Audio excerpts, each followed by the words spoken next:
Welcome to the Good Life podcast. Landin and Kenya here. We're super excited to talk to you a little bit about what we learned today at the annual forecast breakfast.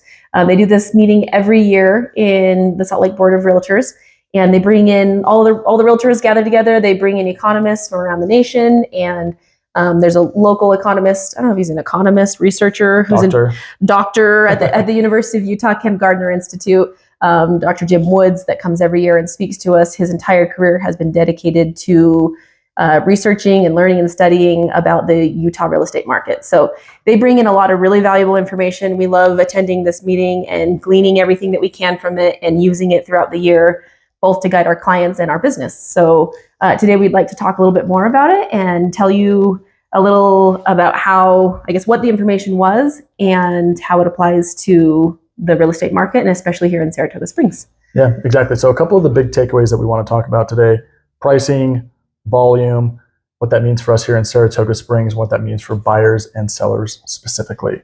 So pricing is the one thing that people tend to usually be most concerned about or ask a lot of questions about. What are prices doing? So the data is showing us that we had a pretty stable year. And I think it's important to hear that because you hear a lot of noise in the market on social media, people kind of making their assumptions about the market crashing. Right now, the data is not showing that.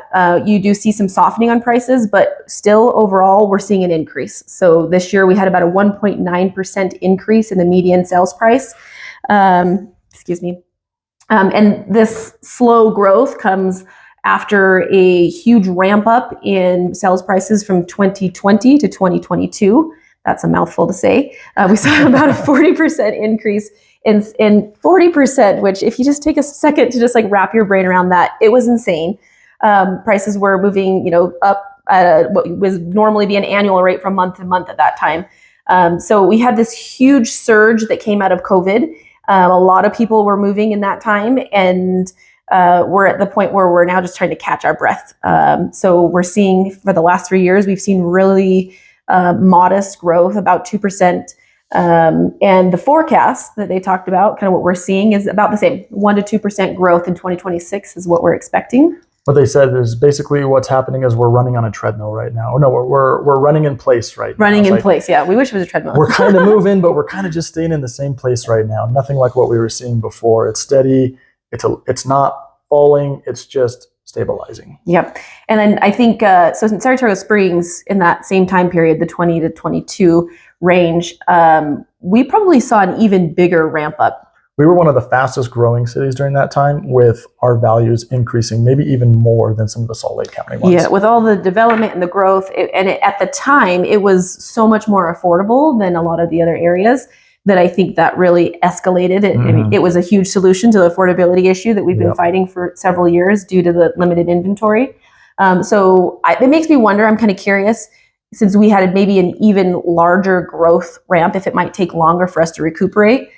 They talked about if we went back and COVID hadn't happened, hypothetically, from 2020, if we had stayed at the historical growth rate, we would we'd need another 2 years to get to where we are right now, because our median home price, what they say it was like in the 300s. It was 380, and it would be around 570, but we're in the 600s already. We're in the six. So in order for us, if we were to hypothetically remove the growth of COVID and grow at the same rate, it would be about 2027. So it makes me question. I wonder, with Saratoga Springs having even greater ramp up, if maybe it'll take us a little bit longer, and maybe we'll stay in this steady growth pattern for the next 12 to 18 to 2 a little long, or maybe even longer, because 2 years is what he was saying, 18 to 24 months. So I'm like, maybe we'll be 24 to 36 months before we're starting to see the more historical growth rate around the 5 to 6%. Which again is not a bad thing. And one of the next big takeaways that we want to talk about is what that means. All these things are connected. What that means for the volume, and what that means is the number of buyers and the number of listings on the market. So buyers are fewer at the moment. Sales volume is lower. We've hit about a 25-year low on sales per capita here in Utah. There's a lot of reasons for that, right? Why aren't there so many buyers right now in the market? Well, it has to do with this affordability crisis that we've been talking about. The average age for first-time home buyers, which used to be in like the 32, high 20s to low Yeah. 30s. They said is almost pushed up to about 40 years old for the first time home buyers That right is now. insane. I will say, I don't know if that was I think that was a national statistic. True. And I think Utah's unique. We've been talking about this a lot. Utah, we have a very young population. Yes. So of course it's still Lots affecting us. That number is still getting higher for first-time home buyers in Utah. But we're just unique. I don't know. Something about Utah, we're special. We're young, lots of families, Or at least we lots of think young we are. kids. Yeah. So there aren't as many buyers. Where are all those buyers, you ask? Well, they're probably living in your basement, or they're roommated up in apartments with their buddies. Like the young kids, the young populace of the moment can't afford to buy just yet, and so they're Finding other they're ways. staying close by. And so we're overall seeing a lot fewer moves. There's a little bit of this land lock, which I guess we'll get to that in a second. But people are more intentional. So they are moving with purpose when they do. Yeah, exactly. So here in Saratoga Springs, what that means for at least the homeowners here, there's not a lot of people moving either. We have good equity in our homes. 70% or 60% of homeowners have an interest rate of 4% or lower. So there just aren't a lot of people really out there trying to move right now. And they said 40% don't even have a mortgage. So homeowners out there right now, I mean, that's who's winning. They actually talked about that a little bit too, which this is always a data point that's thrown out there. But the average net worth of a homeowner versus a renter, I think that that gap is growing. There was a chart that they showed that it was something like $422,000 for a homeowner versus a net worth of $10,000 for people who are renting. And that was the national statistic. Wow, that was the national statistic. And the economist, the national economist from NAR, she said that number is probably even greater for those here in this market because the average home price here is well above the national. It's something around $400,000 in the nation, and here we're around $600,000. So the net worth of a homeowners are winning right now. Yeah. So the number of buyers are down, and that means that the number of listings are up. We are, what did they say, 10% increase in listings right now, new listings, which what would they say? If we actually go back again before pre-COVID, we're about back to the number of listings we had before the whole COVID run-up of the madness of those years. And before COVID, what the economists and the people were saying at these types of get-togethers was, our inventory is too low. Utah's population is growing tremendously. We're having lots of children. There's lots of people moving here to Utah. And so our inventory is still actually not where it needs to be. It's still at those pre-COVID levels when I remember that. I can see us being at that meeting and them talking about it. And I wouldn't even say 2018, where they were saying inventory. We do not have enough inventory. We need more building. And that's why we have so many new building subdivisions here in Utah. So what that means is that homes are still selling. It's not necessarily a seller's market like it was in 2020, but it's not necessarily an overwhelmingly strong buyer's market at the moment. There are fewer buyers, there are more listings, so buyers have options.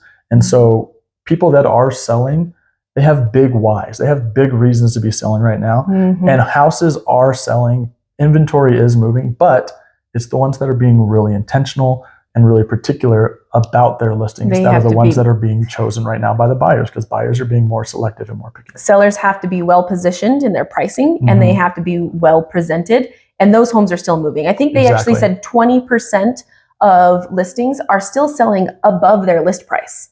With multiple offers. There's kind of this conflicting thing going on, and the distinguishing factor between those that are selling above list price are the ones that are priced appropriately and presented well and in the right neighborhood. So it's like if it's a good property, there's enough purpose and reason and why for a buyer to move, and they will. And there's many buyers looking for that right property, not just any property they can get their hands on like it used to be. Absolutely.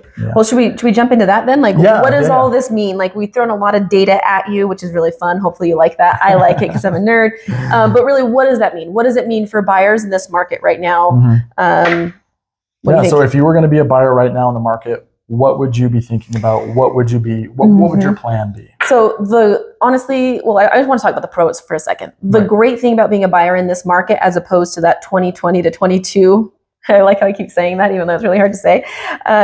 The prices are stable. So it's not like this isn't a game anymore of trying to like catch some swing of like buying low. You had to buy or else. If you didn't buy in 2020, you were missing out. Exactly. So the urgency is removed, and this allows you to be more intentional. And also keeping in mind, like what we're telling buyers right now, you're not going to buy a house and sell it the next year for a profit. That's just not really in the cards right now. Mm-mm. So if you're going to buy a house, plan on being there longer. We're telling clients, if you're going to make this purchase, plan on being this home for the next 5 years. Mm-hmm. And I think that's a safe, and the data is supporting us now. I'm grateful to hear that we weren't wrong about that, at least based on the forecast. The next 5 years, it's probably a safe time. So anyway, if you're going to buy a house, make sure it's a home that's going to fit your needs for the next 5 years. Be very intentional, and you have the time and the space to be able to do that, to really think about your choices.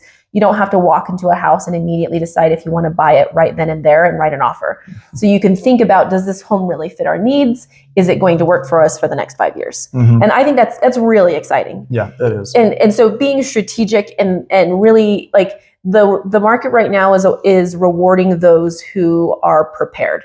So it's not like at the drop of a hat, let's go shopping. It's let's sit down and really talk about what your needs are in a home and then go after it. And take your time to, I mean, you've got some leverage. You got some leverage and some time where you can make sure that you're getting the price that you need, the concessions that you need, whatever it is that you need, and most importantly, the home that you need for your family. Yeah.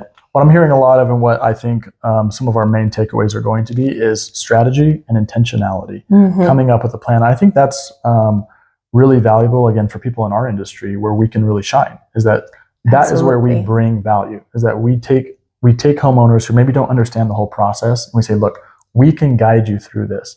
We're going to sit down, we're going to talk about what your real needs are for your family.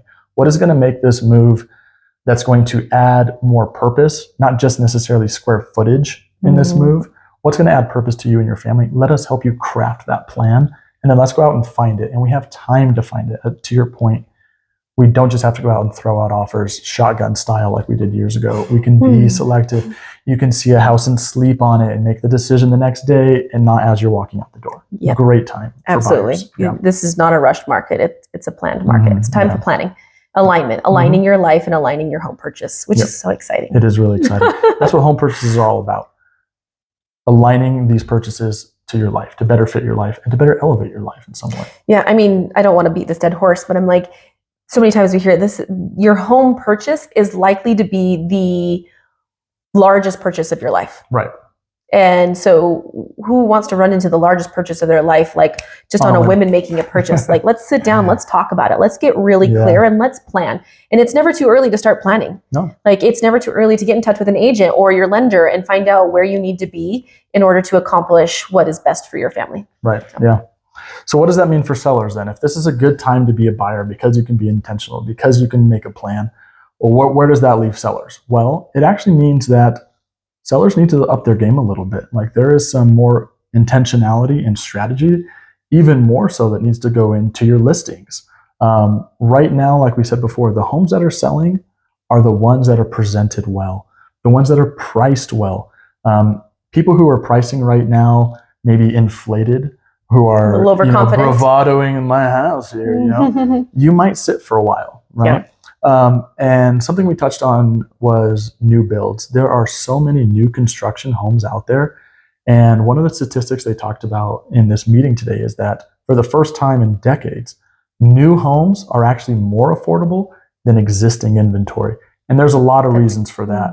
These big national builders are able to really, really incentivize buyers. They're giving a lot of concessions. They're giving buy downs, and they're also kind of dropping or staying steady with their pricing. And that's not something every homeowner can do. A big builder can say, yeah, we'll give you 5, 6, 10% concessions, and it's only minimizing their margin, where a homeowner can't really do that. But what that means for sellers is these buyers that are walking through your house are also going and walking through brand new staged new construction. And when they're comparing, and buyers are buying on this emotion, they're looking at your house compared to new construction.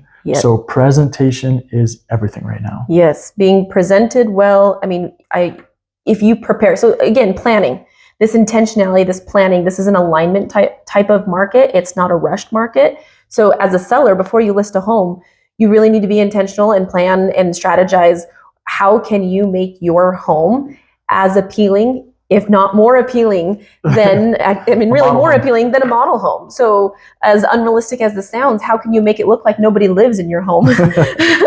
How can you make it, when a buyer walks in, them feel excited about the possibility of their life in this home without, you know, all of your pictures and your dog toys and scents and all those things? So really the competition is nearly perfection. Yay. It is. So, and I think it's also important to note, like on a happier note for sellers, the market isn't overpaying like it was once before, but it's still paying fairly. Those who have bought since, you know, pre-2021, 2020, sellers have a good amount of equity. I think we already referenced this. $400,000 of equity. And 40% of sellers don't even have a mortgage. So that's just 100% equity. 100% equity for them. Yeah. And then what was it? 70% have well, that's kind of another topic, but still they've got equity to work with. So you can use it. And if you're turning around and buying a house, then you might have to cut a little bit off of your profit, but you're going to gain it on your purchase. Yeah. You're going to buy and sell in the same market. So even though sellers, assuming you're in the same market, so close enough. Close enough. Time so market. Just, you're selling now, you get to buy now too. It's a good time for both because of all the factors we've talked about. There was something I wanted to say to that. Oh, I think there was a data point. If you come back to that, we can get to there. A data point that I think is important is that prices, like you said, they're not really falling. That's what I was going to say. They're not falling. Okay. I think a lot of sellers have fear. Yes. There's some panic articles out there of like, the everything bubble, it's coming, sell all of your assets, get cash rich, which again, being cash rich is always a good thing, right? Right. But prices are going to drop when there's major economic crisis, or like, again, everyone always refers back to the Great Recession, or I don't know what we call it, back in the 2008 bubble. That's not what we're going through right now. Sellers, you don't have to panic sell. It's not a good idea to do it anyways. And you don't have to worry about like, oh no, if I don't sell now, my home value is going to go down. That's not it's currently not in the data, at least, especially here in Utah. Yes, our job growth has slowed, but it hasn't fallen. Our job growth is still strong. And that's one of the most important indicators, or I guess forecast measurements of where the housing market is going. We're not dropping. At least the data's not showing that. The Utah economy and the housing market here in general, as pointed out by these national people and researchers and doctors, is that Utah is still one of the hotter, more healthy markets for housing and the economy. Yeah, actually, the national economist that spoke today, she very specifically pointed out Utah in the 2026 market as being one of our hot markets in the nation. Yeah. So, I mean, we feel like hot it's relatively. Yeah, it's like we feel like it's a little slow. Yeah, like we feel like this is a slower market. Our volume's down. Our prices are staying steady. But that's a sign of health. That's the sign of a healthy market. We're regulating back to a normal place. We're allowing buyers to have choice. It has its pain points in this market, but to me, that's a great market. Like if we're ramping up and we're dealing with price increases going up really fast and the craze again, and people are making maybe not the most well thought out decisions, that's not really healthy. No. Yeah, this is not wishing for that anymore. No. This is a healthy, stabilizing market. Good thing.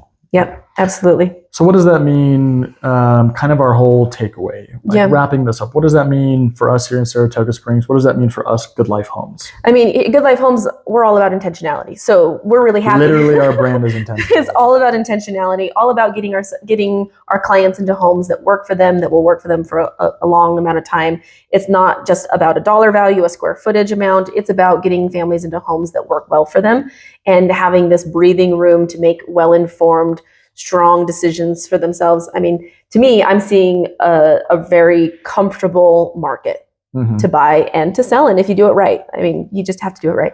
Yeah. And I think what also we're seeing is how important being hyper local and specialized is becoming. As these buyers are making more strategic, intentional moves, being able to go to a professional like ourselves, who really is familiar with the town they're working in. We specialize in Saratoga Springs. We sell everywhere, but Saratoga is our home. It's what we love, and it's what we know best. We know the schools. We know the neighborhoods. We can really get community. granular and specific with buyers and sellers who want to move and make moves here in Saratoga. And Saratoga is an amazing place to live. The views, the nature, the families, the parks. Like, this is a great place that people are coming. Again, Saratoga, Lehigh, Eagle Mountain, one of the fastest growing areas in the state right now. For good reason. Yeah, a lot of people are coming here. A lot of people want to live here. So this is a good place to be. Yeah, and maybe we've got a couple of years of a steady market where we can take advantage of it and make sure that you align your real estate purchase with your life. Mm-hmm. Yeah, so if that sounds like something that strikes home with you, if you're looking for an intentional move that's adding meaning to your life, that is right for your family, or if you're trying to sell and you want a game plan, you want a professional who can really walk you through each of those steps and come up with a whole strategy to get you the right price, we're right here for you, and we'd love to work with you.